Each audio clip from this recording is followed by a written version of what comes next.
have a question for Keri. Okay. I know that in the beginning you say, you dedicate this book really back to all of us, your readers. You say, to my readers whose questions inspire me to write this book and whose stories fill its pages.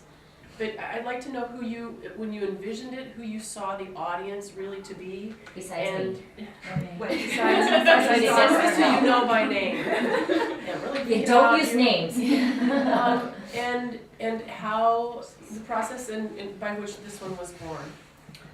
So twofold question. Okay. Well, the reader, I think, I envision someone who is longing for a deeper relationship with God and longing for a more peaceful life, and it's just going, wow, I just feel so overwhelmed. I can't get there. I think when we feel overwhelmed, we often do that all or nothing thinking, and we think, there's no way I could do Sabbath because. And they have this long list of excuses. And I've met people like this, as I've traveled around or talked to people, and so I think of that person, and I think, if you could just take one step. When I taught on Sabbath out in Pennsylvania a couple of months ago, and there was a very brave single mom who was there on scholarship at the one-day retreat that we had, and she said, this all sounds really great, except I'm going to school to better myself. My husband walked out on me and my 3 little kids, and I'm going to school, working, and trying to take care of 3 little kids on my own. And I don't know how I can do this. She said, I was up almost all night getting things ready so that I could be here today for a one-day retreat. And so I think of somebody like that, and I said, do you ever get a full night's sleep? And she said, hardly ever. And I said, then it's a journey, and one night a week.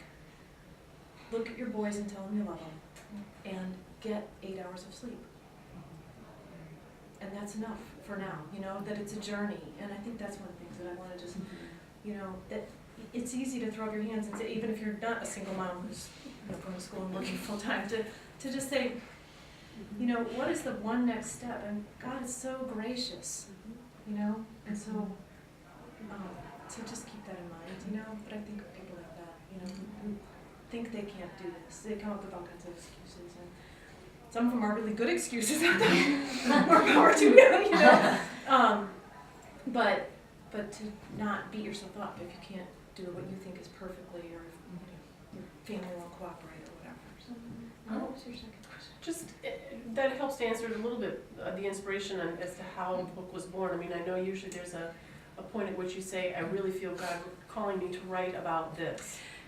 Part of it was I've written about Sabbath a lot in my other books, especially in Breathe, and it's a journey that I've been on, and I've been trying to do it in various ways for 10 years or more, and I realized this was a spiritual practice that had really formed me in a way that some others had not. I think it's important to pray and to read the Bible and to breathe and slow down and stuff, but Sabbath really has been formational in my own life. And it was the thing that got the most questions about, and that's what I referred to in the dedication was the questions, because I got so much, it touches a nerve with people, so, of legalism, and they're afraid of it or whatever, and so I got a lot of questions. Often, what day is it, and arguing with me about that. There was a lot of questions and a lot of emotional response when I would write about it or talk about it, and so I wanted to explore some of those questions, I guess. So, and I had my own questions about it. How do you do Sabbath if your husband is a realtor? And we're in a process in that. And I think it's really been good for us to. I've gotten to a point where I can talk about it with Scott rather than just sort of model it, because. And a few years ago, I think I've told the story somewhere in one of the books about Scott and I deciding we would spend at least one weekend or one day of the weekend in the summertime at his parents' home in Wisconsin, and that feels a little overwhelming and chaotic to me, but it's fun for him and fun for the kids, and it became fun for me too, to just see my in-laws as someone to love and to relax and get away from things, and. The one summer where we really decided to dedicate ourselves to having that in the fall of that year, my husband's brother died, and he was only 34, and we were so thankful that we had set aside a day to be up there, because that's where he was up there too on the weekends. And, you know, when you're a realtor, you could be missing out on a deal, and that means you don't get paid, you know, and, but I said, you need to go sailing, you need to be with your family, you need to rest, and so we did it, and the hidden sort of blessing in it is that we got to spend every weekend with my brother-in-law the last summer of his life, and, you know, if you think you can't do it, it doesn't have to look the same for everybody too.